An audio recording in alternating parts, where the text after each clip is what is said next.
Hello. Sir ನಮಸ್ತೆ sir. Okay, ಹೇಳಿ.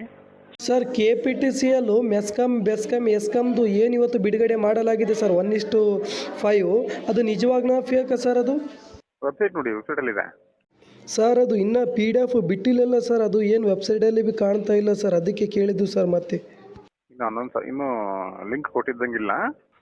Website ನೋಡಿ, ಸಂಜೆ ಒಳಗೆ ಆಗುತ್ತೆ. ಓಕೆ ಸರ್, ಓಕೆ, ಧನ್ಯವಾದಗಳು ಸರ್. ಈಗಲಾದರೂ ನಿಮ್ಮೆಲ್ಲ ಪ್ರಶ್ನೆಗಳಿಗೆ ಸಮಸ್ಯೆ ಬಗೆಹರಿತಿ ಅಂತ ನಾನು ತಿಳ್ಕೊಂಡಿರ್ತೀನಿ.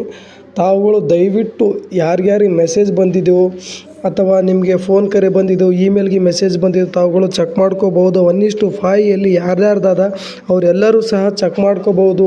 ತಾವು ಚೆಕ್ ಮಾಡಿ ದಯವಿಟ್ಟು ಮೆಸೇಜ್ಗಳನ್ನು ಕ್ಲಿಯರಾಗಿ ಮತ್ತು ಇಮೇಲ್ಗಳನ್ನು ಚೆಕ್ ಮಾಡಿಕೊಡಿ. ಎಲ್ಲರಿಗೆ ಸಹ ಮೆಸೇಜ್ ಬಂದಿರುತ್ತೆ. ಯಾರ್ಯಾರು ಆಯ್ಕೆ ಆಗಿರಿ ಮೆಸ್ಕಾಮ್ ಬೆಸ್ಕಾಮ್ ಮತ್ತು ಎಸ್ಕಾಮ್ಗೆ ಎಲ್ಲರಿಗೂ ಸಹ ಮೆಸೇಜ್ ಖಂಡಿತವಾಗಿ ಬಂದಿರುತ್ತದೆ. ತಾವುಗಳು ದಯವಿಟ್ಟು ಒಂದಿಗೆ ಸಂಕ್ಷಿಪ್ತವಾಗಿ ನೋಡಿಕೊಳ್ಳಬೇಕು. ಯಾವುದೇ ವಿಡಿಯೋಗಳು ಫೇಕ್ ಇರುವುದಿಲ್ಲ. ನಿಮಗೆಲ್ಲ ತಿಳಿದಿರಂತೆ ನಾನು ಆಲ್ರೆಡಿ ಒಂದು ವಿಡಿಯೋ ಬಿಟ್ಟಿನಿ, ಯಾವ ರೀತಿ ನಿಮ್ಮ ಡಾಕ್ಯುಮೆಂಟ್ಸ್ ಯಾವಾಗ ಅಪ್ಲೋಡ್ ಮಾಡ್ಕೋಬೇಕು ಏನಿಲ್ಲ ಅಂತೇಳಿ ನಿಮಗೆಲ್ಲ ತಿಳಿದು. ಅಂದೇ ಇಂದಿನಿಂದ 27ನೇ ತಾರೀಕಿಂದ ಮಾರ್ಚ್ 10ನೇ ತಾರೀಕು ಒಳಗಡೆ ನಿಮ್ಮೆಲ್ಲ ಡಾಕ್ಯುಮೆಂಟ್ಸ್ಗಳು ಅಂದರೆ ಬೆಸ್ಕಾಮ್ ಮೆಸ್ಕಾಮ್ ಎಸ್ಕಾಮಲ್ಲಿ ಆಯಾ ವೆಬ್ಸೈಟಲ್ಲಿ ಹೋಗಿ ತಾವೇನು ಮಾಡ್ಕೋಬೇಕು, ನಿಮ್ಮ ಡಾಕ್ಯುಮೆಂಟ್ಸ್ಗಳನ್ನು 10ನೇ ತಾರೀಕು ಒಳಗಡೆ ದಯವಿಟ್ಟು ಸಂಪೂರ್ಣವಾಗಿ ಅಂದರೆ ಕ್ಲಿಯರಾಗಿ ಫೋಟೋಗಳು ಮತ್ತು ಆಧಾರ್ ಕಾರ್ಡ್ಗಳು, ನಿಮ್ಮ 10th ಮಾರ್ಕ್ ಶೀಟ್ಗಳು ಸಂಕ್ಷಿಪ್ತವಾಗಿ ಕ್ಲಿಯರಾಗಿ ಅಪ್ಲೋಡ್ ಮಾಡಬೇಕು. ಅಪ್ಲೋಡ್ ಮಾಡಿದ ನಂತರ ನಿಮಗೆ ಕಾಲ್ ಲೆಟ್ರ್ ಬರುತ್ತೆ, ಏನು ಏನಿಲ್ಲ ಅಂತೇಳಿ.